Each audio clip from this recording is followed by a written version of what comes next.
soldering in new pots, changing out some wiring because the old pots had many cold solder joints, not to mention their import potentiometers, which doesn't necessarily mean they're bad. It just doesn't necessarily mean they're any good either. So we're going from just okay to Bourne's pots, which are fantastic pieces of machinery. The only unintended consequence that I've run into thus far is the fact that the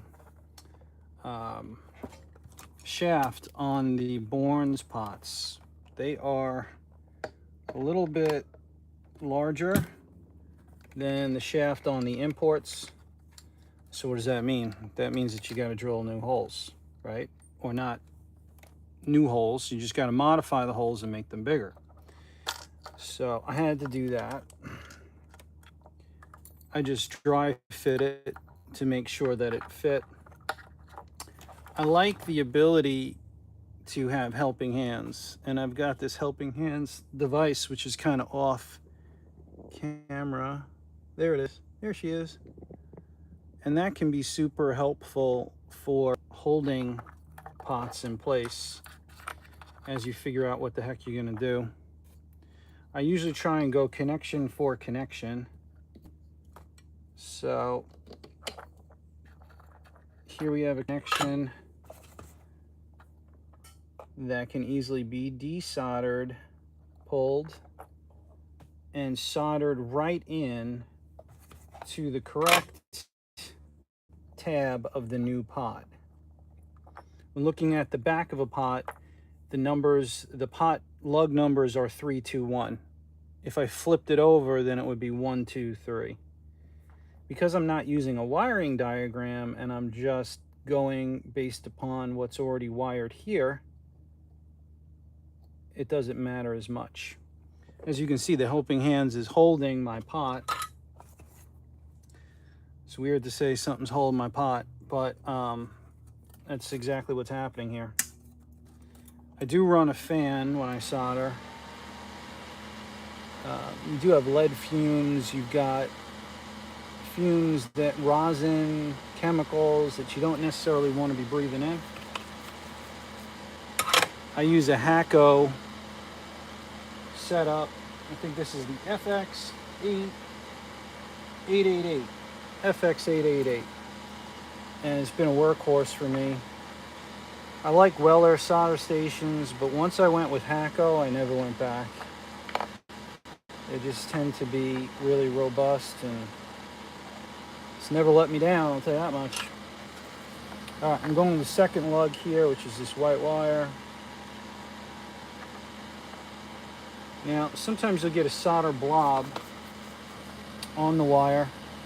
I usually just tin that off by reheating. And there's my blob. Get rid of it. If I was my dad, I'd just be flicking solder everywhere. Maybe he wasn't as messy as that, but I remember him flicking solder every once in a while. My dad was a TV repairman, and he didn't teach me much when it came to soldering and came to electronics. But I learned a lot by watching and holding the flashlight and handing him tools. So there's a good amount you can get by osmosis when it comes to electronics.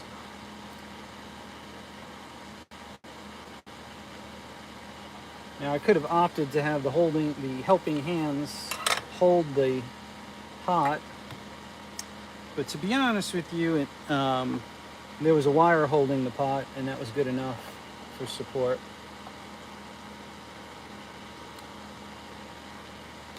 I cut off excess. You don't want excess lead.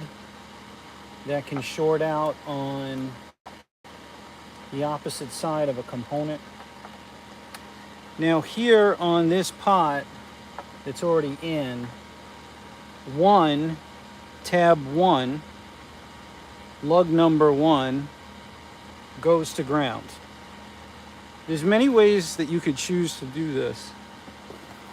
I choose to use bus bar wire, and that's what it looks like. It's real thin stuff. It's pre-tinned copper, basically, solid core.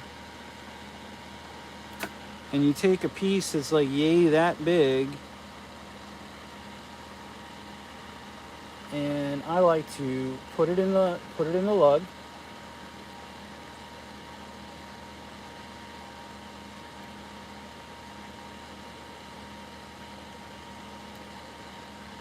And then I go ahead and then I wrap it around just so it won't move on me. It's always in theory. Crap always wants to move. And that's a greater conversation. You have to expect when you do anything with electronics and or woodworking and or luthier type work that something's going to go wrong, okay? We don't live in a perfect world. It's how you react to the situation that will determine your success. And the older I get, the more I realize that you've got to be in control of your emotions, because that's what a well-adjusted individual would do.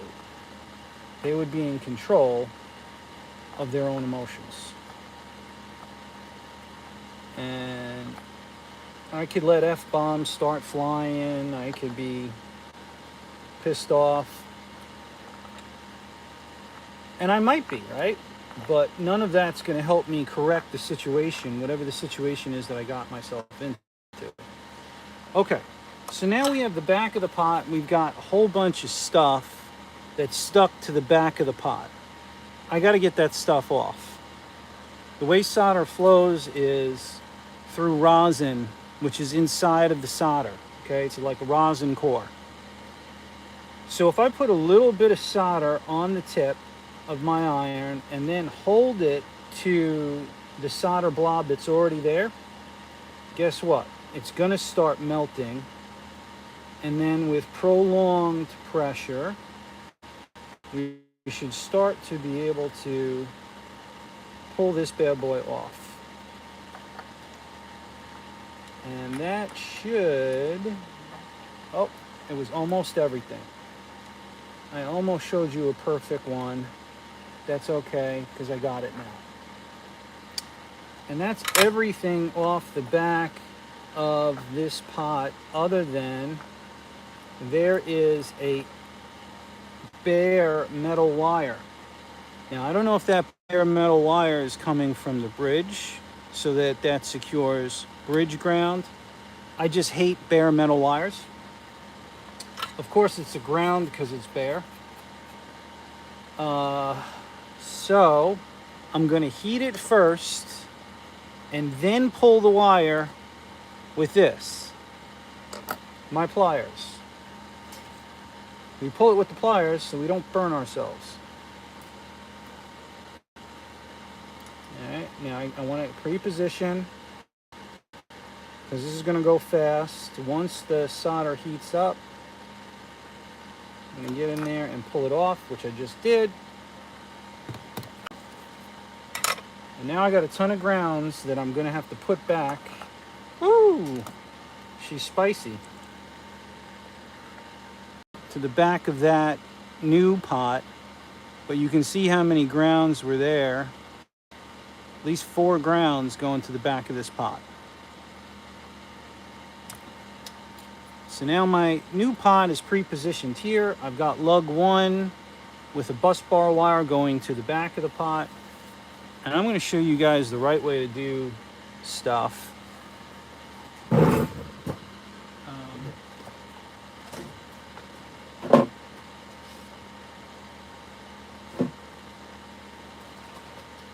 It's just a good practice to prep the back of your pot by hitting it with a little bit of sandpaper. You rough it up.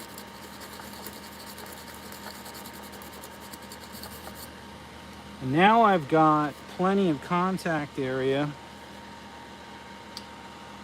for the solder to take. I always have a vacuum on here. Cover your ears.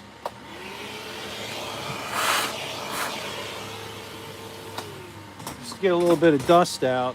The other thing you can do is add some alcohol to the back. Hey, Matt's here. Come on, Matt, let's go. Yeah, you like the clamp I'm using to hold the pot? Come on. It's this helping hands dealio here. It looks like Medusa, right? But you know what? My soldering iron is off to the right here. This is a Hakko FX888D. I think the D stands for dynamite because it's fantastic.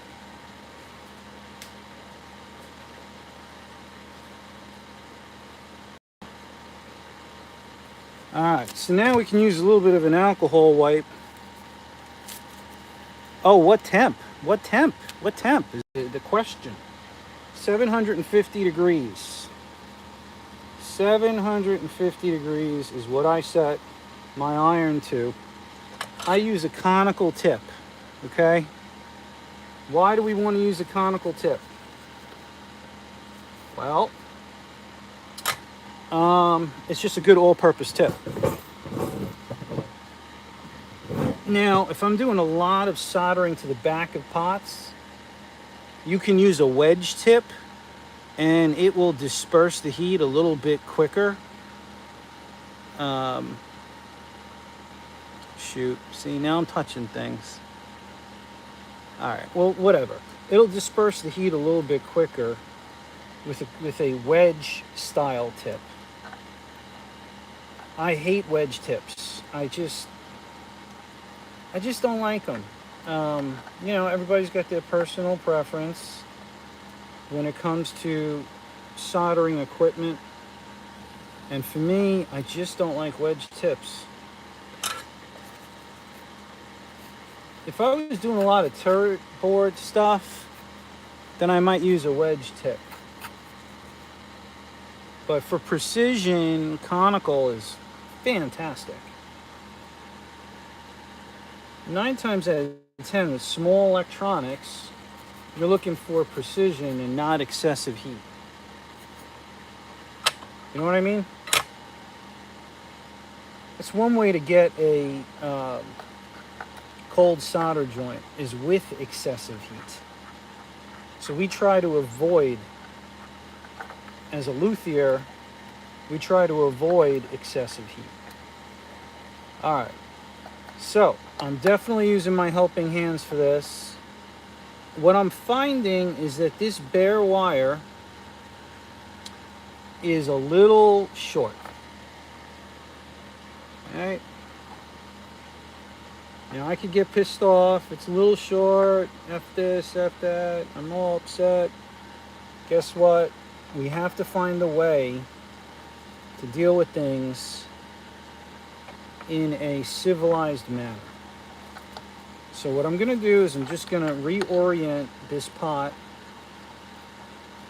so that now everything's going to fit the way that it needs to.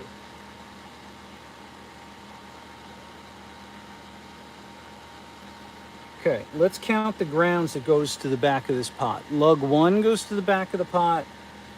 Bridge ground, I'm going to call it bridge ground because that's what it looks like. There's a shielding for pickup wire that goes to it.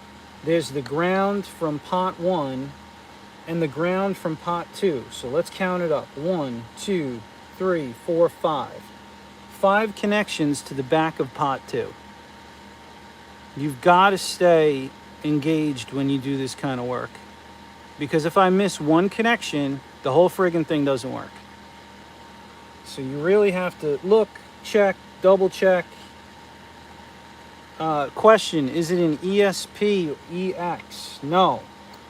That is a great question. It is a Epiphone Explorer. And I've never been a fan of Explorers, but it's not my guitar. And customer's always right. Customer likes the Explorer. That's all that matters, right? We all have different tastes,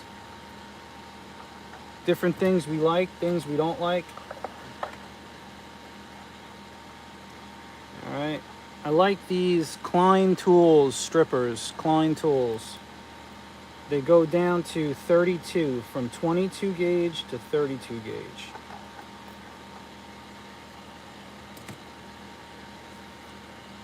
All right. I'm gonna grab a new wire, and I use Weico wire, W-E-I-C-O, pre-bond, 24 gauge wire. Let me show you. When I strip this wire, do you see, oh my gosh, am I even in the frame? Yeah, there I am. Do you see the edge of that wire? It's already pre-tinned. I don't have to tin it at all.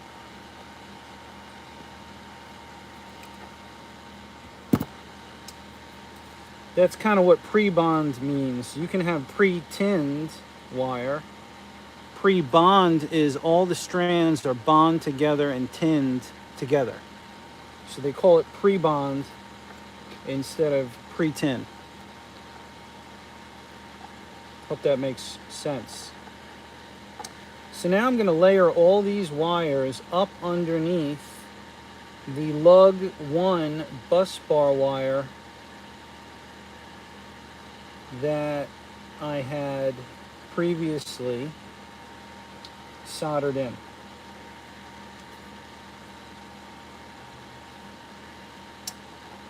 And there's a major wire here. This comes from the pickups, and this is going to be a toughie because it is a, shoot, what do they call that? Come on, Trev.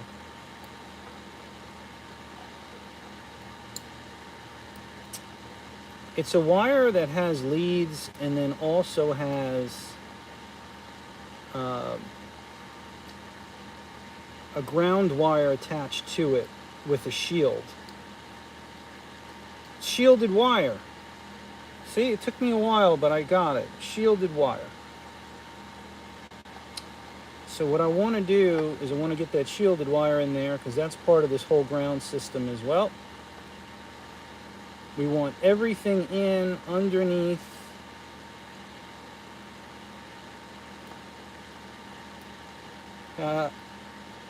like nothing wants to stay. And that's okay. Look, you're not going to get perfection. You just try to do the best you can, and you have to make sure that everything sticks, all right, to the back of the pot. So here's my iron. It's nice and hot, 750. I'm going to start to put a little bit of solder on it, and then I lay my soldering iron down on top.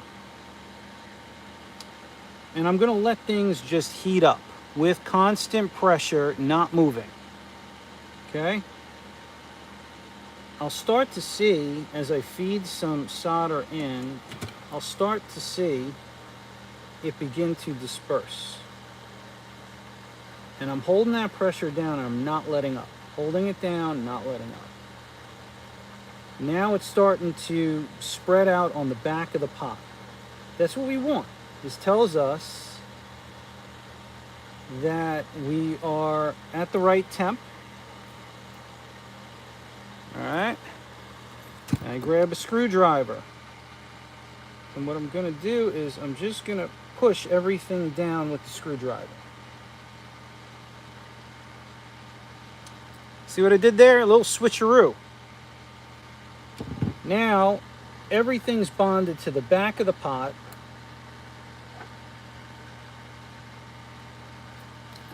And I didn't have to hold the iron the whole time, okay? Because once I pull the iron off, everything that's wet with solder is going to want to just come off. So if you have a standard screwdriver ready to go, if I hold it down, once I pull the heat off, it stays where it needs to be. Hope that makes sense. All right, and that's how you get a ton of connections to the back of a pot.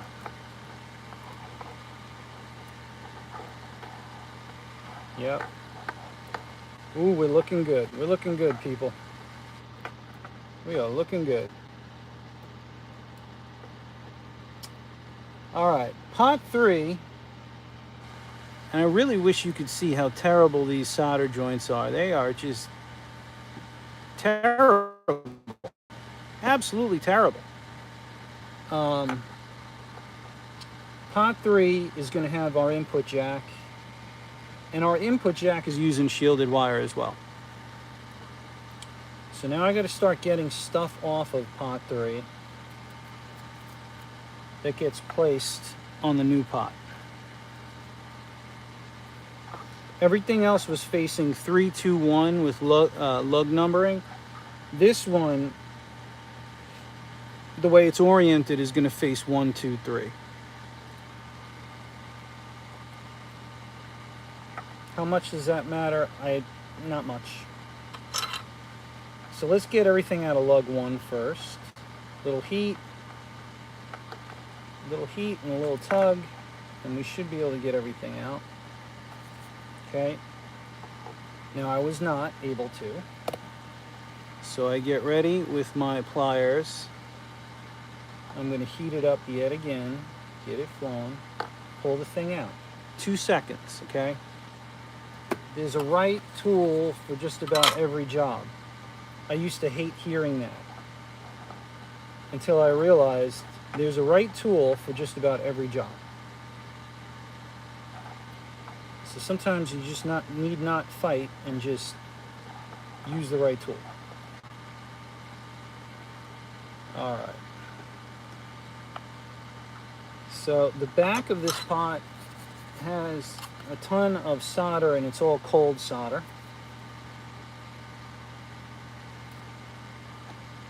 Terrible joints. You know, it took me 2 seconds of heat to pop that off. That should never be. That tells you that you had a terrible electronic connection. Conductivity was poor at best, because it just slunk right off. All right. Now, you know what didn't come off? Shielded wire to the input jack. Didn't come off. But I gotta be honest with you, I don't like this wire. I don't like the way it looks. So silly old me, I'm gonna cut it. As a matter of fact, I don't like this input jack. I think that's even more of an issue, is that I don't like the input jack. Standard import crap. Not everything that's import is crap. Unless it is.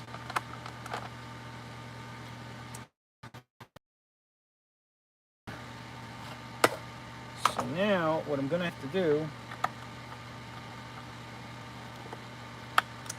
is take the input jack plate off.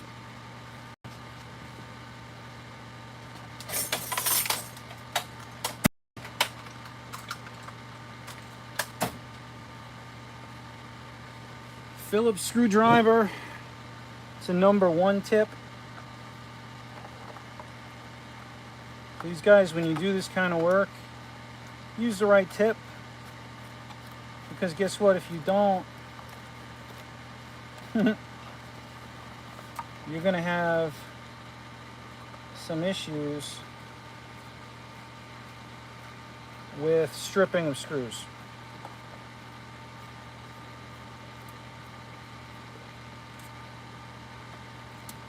Now, all of these screws are rusted. So guess what I'm going to do? Likely replace every single friggin' one of them.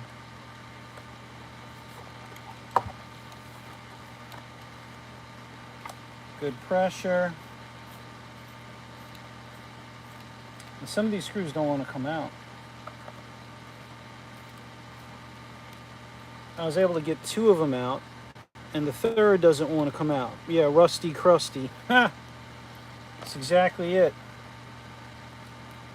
You know, some people sweat really friggin' nasty. Like what comes out of their pores is like super toxic. And I'm not talking about the guy who owns this guitar. Maybe I am, who knows. But what I find is if you've got really toxic sweat, you sort of like your frets always look terrible. Your pickguard screws, they always have issues. You know, there's always a problem with oxidation. That's the technical term, oxidation. Yeah, keeping your guitar as clean as you can is just best practice. It's smart. But you know what? I wouldn't have a job doing luthier work if everybody was smart. But you can be smart and not have to send your stuff to a guy like me and do it yourself. That might be nice, right? So this control plate doesn't want to come off. So I'm putting a screwdriver between the body and the plate. A little bit of, what the heck is this? A little bit of tension. And then unscrewing at the same time to get this plate off. 432. Can we play Van Halen songs at 432 hertz? I'm sure we could. Never intentionally sweat on my gear. You know, but that's why you buy like, you know, those little rags that you can wipe down your instrument after you play. That's what I have. And I'll wipe down my instrument. Or here's another option, a forearm wrap for your right arm. And so if you were on a stage, and I know you don't tour anymore, but I still play out a little bit. And especially if I'm playing outdoors, I put on a forearm sleeve. And that protects the body of my guitar pretty adequately. Holy crud, this is just not wanting to come off. Yep, and that's a defining moment. When stuff is going wrong, what do? Do you implode or explode? Or do you just deal with it? Don't cry about it, deal with it.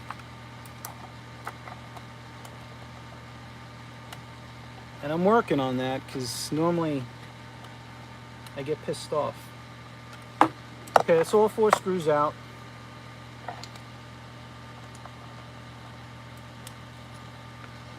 And we've got our jack plate off. Promised I'm gonna cut this wire. And it's all burnt up anyway from previous solder jobs where they just weren't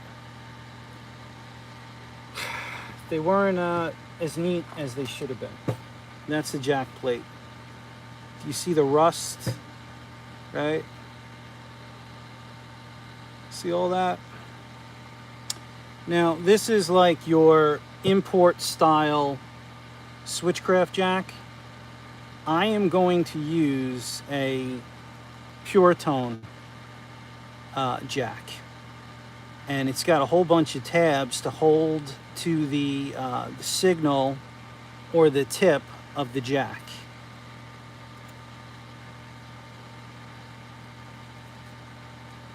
So I'm replacing this jack. I just don't like it. It's getting replaced.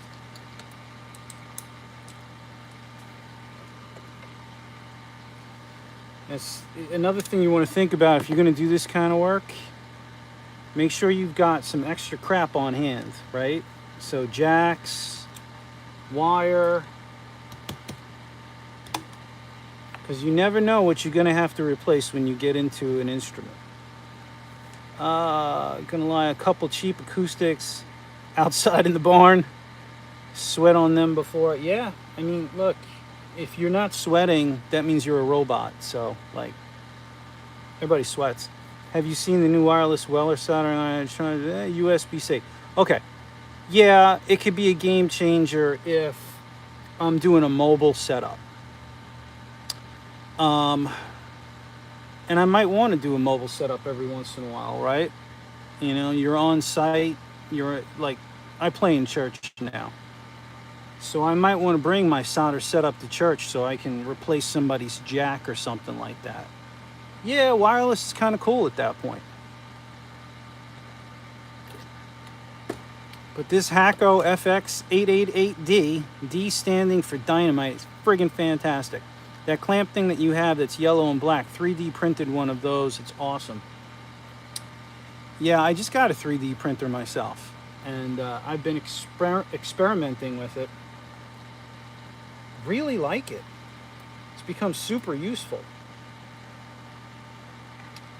Okay, we had the signal or the tip of the input jack going to lug 1 of this pot, of this third pot.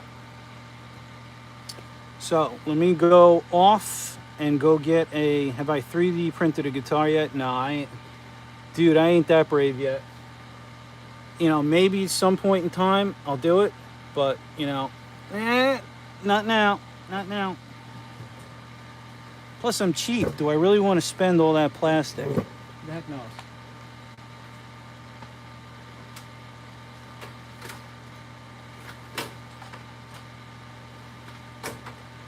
Getting an input jack.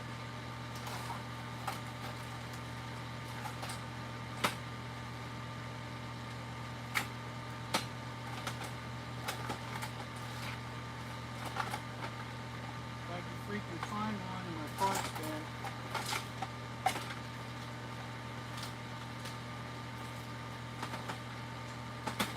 I know I have a ton of them, so it's not the not having portion. It's the not finding portion. That's what gets you every time.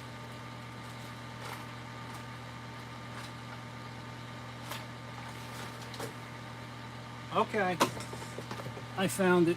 I also tripped over the vacuum. That could have been the end of me. That's what a pure contact jack looks like. It's got all these tabs to hold on to the plug that you plug in. And pickups you want in it, custom body that glows in the dark. Holy crud, with LEDs. With LEDs! Yeah, man. I mean, you could do some really cool stuff. Now, am I going to leave this all rusty? 9 times out of 10, other guys would do that. I'm going to clean it.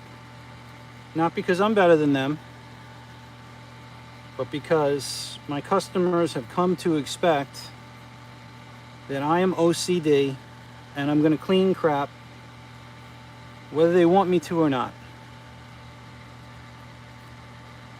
So, new jack. We're going to install. Now this does not have a, are you building Gaydar? Gaydar? I don't know what Gaydar is. Oh, am I building a guitar? In general? Not right now. Epiphone Explorer. This does not have a lock washer. I just got a lock washer and we're going to use a lock washer. I do not want this thing moving once it's installed.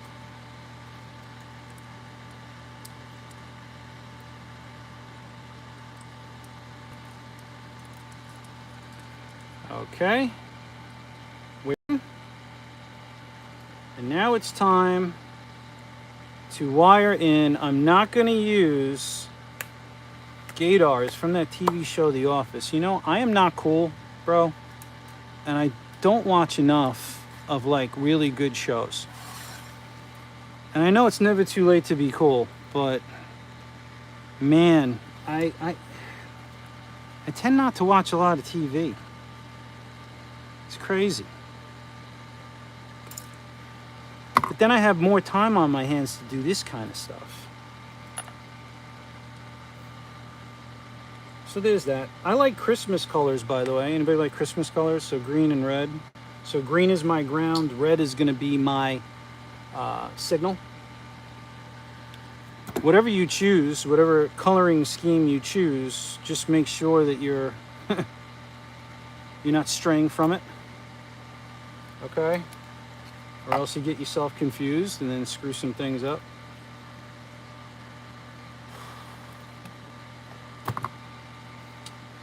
All right.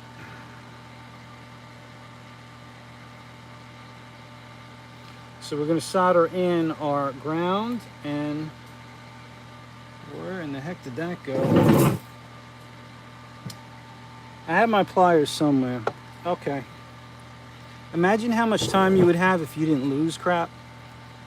Brown is my favorite Christmas color. Dookie Brown, what's up? I like brown.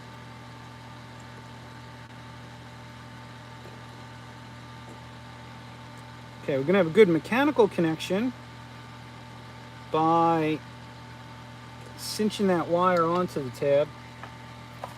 Now we're gonna have a good electronic connection by making sure we have a good solder joint. Heat, ensure flow, take the heat off. Too much time with the heat, all the rosin comes out, and you're left with a cold solder joint. Nobody likes a cold solder joint, because that's when stuff don't work.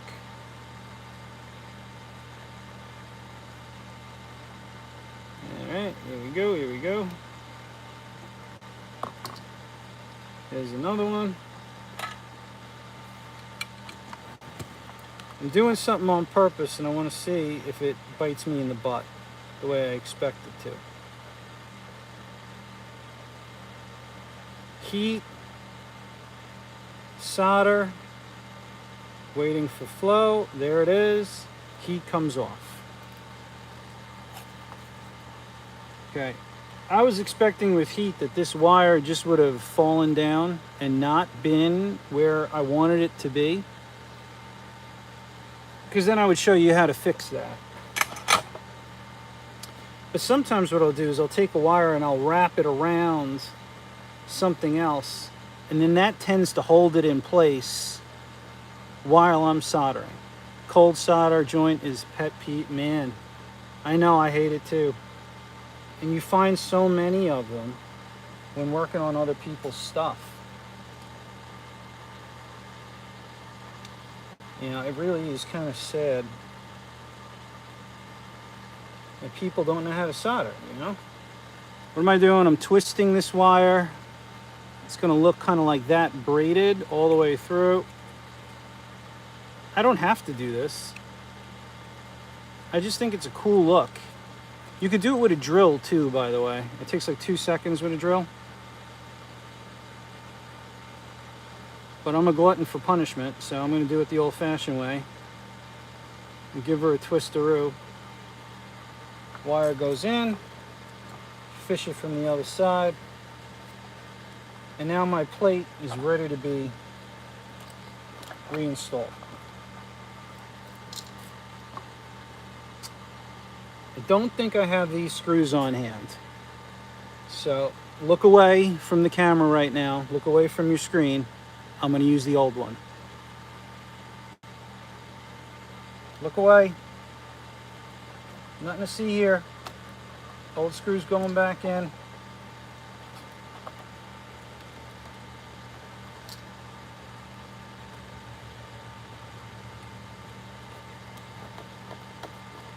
It's life. If I was able to use new screws, I would. I don't have these screws.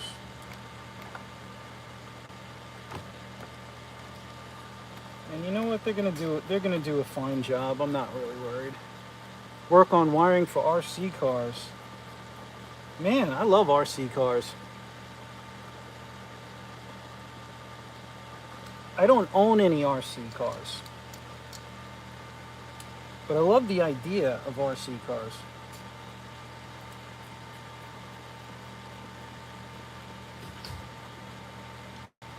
There we go, screwing it in. I'm on YouTube Live right now. And jack plate is back in with jack installed.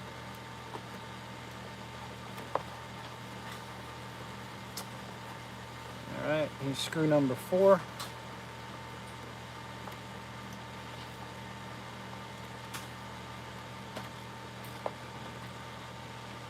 And that's a nice connection.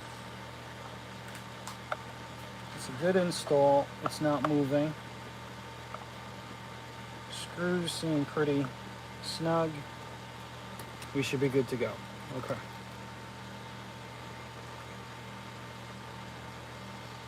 All right, got 2 signal wires to the back of the 3rd pot.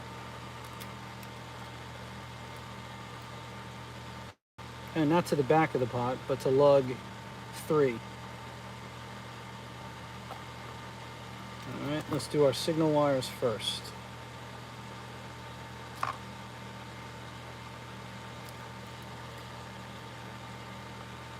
This 9 times out of 10 pickups use 26 gauge wire.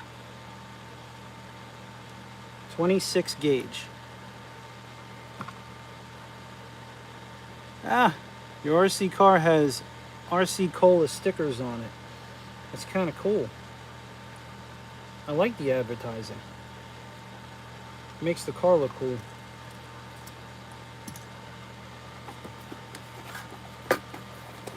Let's find that final new pot. It's somewhere on my workbench.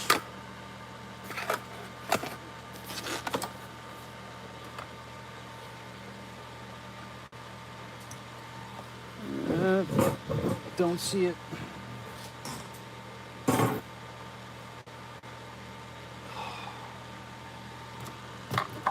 Here it is.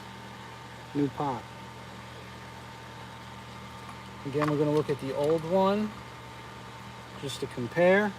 We knew our signal was going to lug 3. Did you used to drink Jolt Cola? Now it's all about the Zevia stuff. You know, the older you get, you don't want to get diabetes because then you can have a stroke or a heart attack. So my wife has me on a fairly clean diet. I think I'm better for it.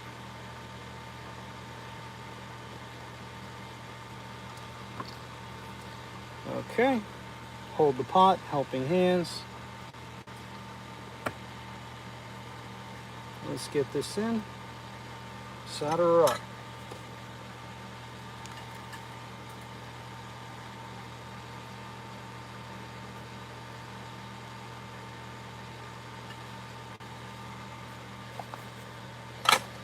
Now, before I started wiring this up, I took pictures of everything so that if I screw something up, I can always refer back to the pictures. And that will tell me what I did wrong. There's nothing on lug 3 of this pot. Only lug 2 and 1. 1 had all of the signal going to it. And 2 is a 223J or a 0.022 microfarad capacitor. Water and unsweetened tea. Check that out. I like iced tea. Unfortunately, I like the sweet style, which is not good for you. All right, 0.022. I like to use Panasonic whenever possible. These are all low voltage, and so you don't have to have these huge capacitors in a guitar. Huge capacitors are for tube amps. not for low voltage. All right. So one lug of the cap goes to lug 2. The other lug of the other lead of the cap goes to the back of the pot. I'm going to do that now. Here we go.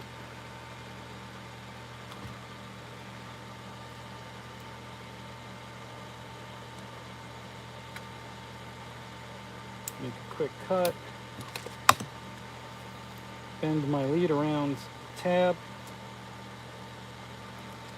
And we should be ready for heat. Here we go.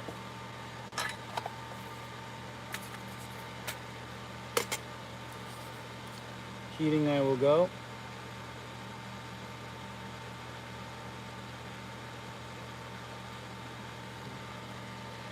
Okay, so it moved on me a little bit. So now I'm going to hold it and heat it in place.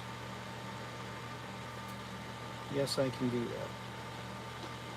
Good. And that's a good solder joint. It's glistening. I know it's not cold. I'm 48. It's water and unsweetened iced tea. I'm 47. That's a great choice.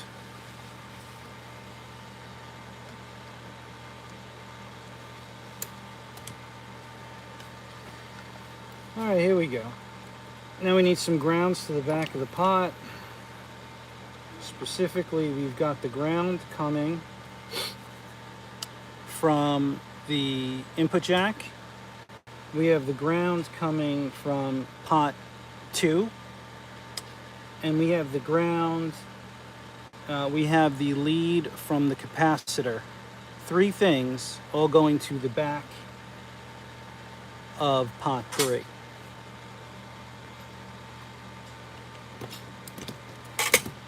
So I'm going to prep everything, get it ready. Make sure my wires are not too long.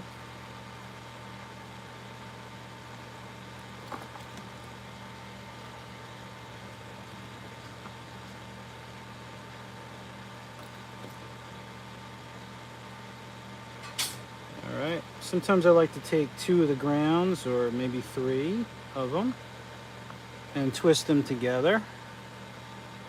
It just makes it easier to manage when I'm heating and then trying to stick it to the back of this pot. Okay. Like I told you guys, I'll show you the right way to do things, so I'm going to sand the back of this pot.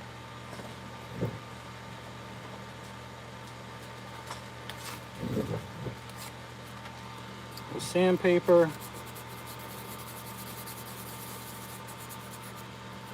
Sanding away we go.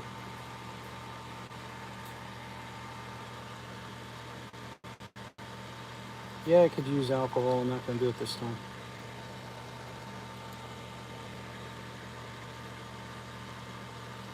All right. Here comes the heat.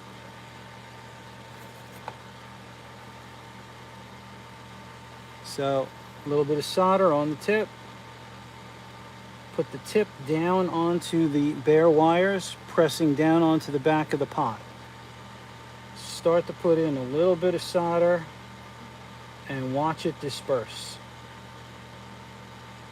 And I should be ready with a screwdriver. Here's my screwdriver. Push it down, take the heat off.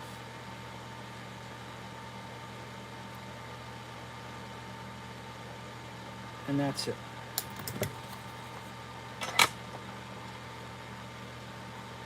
And what did I forget? 2 other leads that have to go to the back. Man, I knew I was going to forget something. Okay, so these go to the back of the pot as well.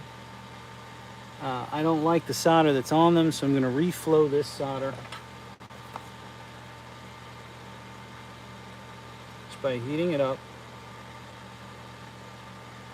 and I can do the same thing that I did before. I have my screwdriver ready to grab when I need it. put my bare wire down, a little bit of solder, and hold pressure. It's all going to come together. When it does, I grab my screwdriver, hold it down,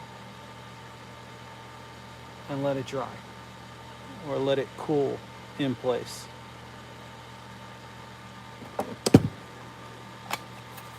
And there we have it. That's a fully wired guitar cavity, ready to go.